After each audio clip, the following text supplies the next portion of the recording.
What's up, y'all? Y'all know who it is. Your boy JP the Install Guy, here to make your install life a tad bit easier. We have a 1999 Chevy Tahoe, and I'm going to show you how to get some wires through the firewall. You can use this for running any type of accessory wires, like if you want to hook up a light bar, some type of RGBs, maybe your power wire, if you want to actually hook up a sub or amp or something like that. And I wanted to start this series because that's probably the #1 question when you guys are installing subs and amps, is how do you get the power wire through the firewall. Now, I'm not actually installing the amp in this video. I'm actually hooking up a front camera that I've already mounted right here on the grill, and I need to get that wire in the firewall so you can still use these techniques to run your power wire. If this is the type of things that you're into, please consider subscribing, because these are the videos that we do here, car audio tutorials, anything car audio install related. That's what the channel is about. So let's go ahead and get started. The first thing that I would check for is a rubber grommet. If I can't find one, then I need to find a very open spot to where I can tap a hole. There's not going to be anything over here without taking too much stuff off, so let's go check the driver's side.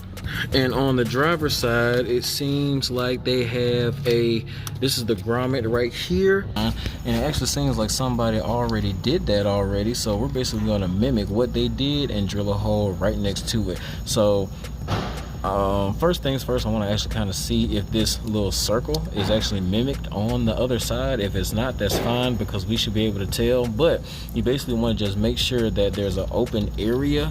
So I know if I'm looking at the plug right here, if I go up and over to what would be the right side, once we're actually looking at it from the inside, that should be a open area. So I'm gonna check that area on the inside and maybe drill a small 1/8" hole just to make sure that it's right.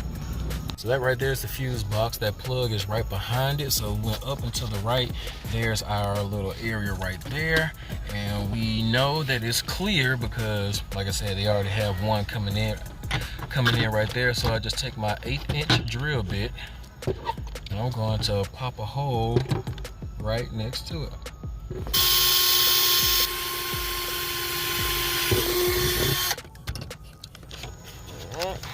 So that went in pretty good. Now I'm gonna go to the other side, see where that hole came out at. All right, so you see it's to the right. It's a little bit lower, but we're gonna open it up so it may end up actually looking the same. And I actually do have some of these snap bushings to actually run the wire through. This is gonna actually protect your wire so it's not touching any metal.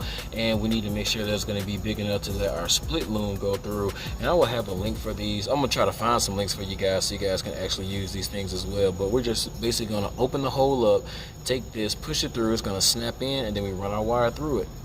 So what I'm going to use to expand the hole are these step drill bits. I love these things.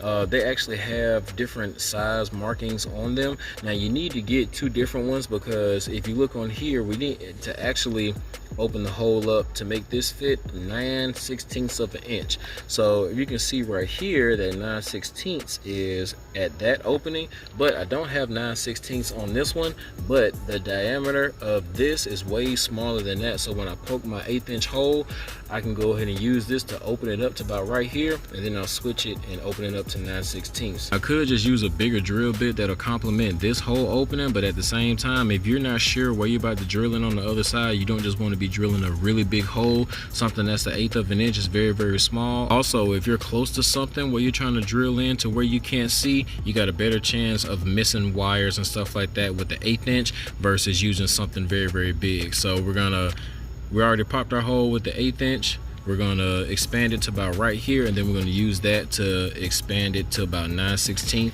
That way our snap bushing can just snap in place.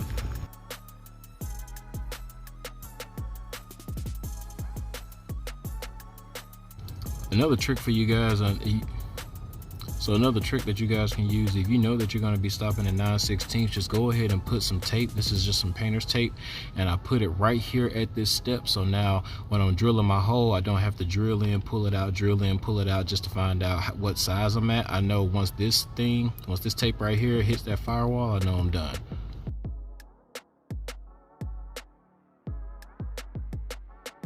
All right, so there's our hole. Gonna take our snap bushing, just put it on the inside right there. So we got that hole right next to it. Now we'll take our camera wire, just feed it through.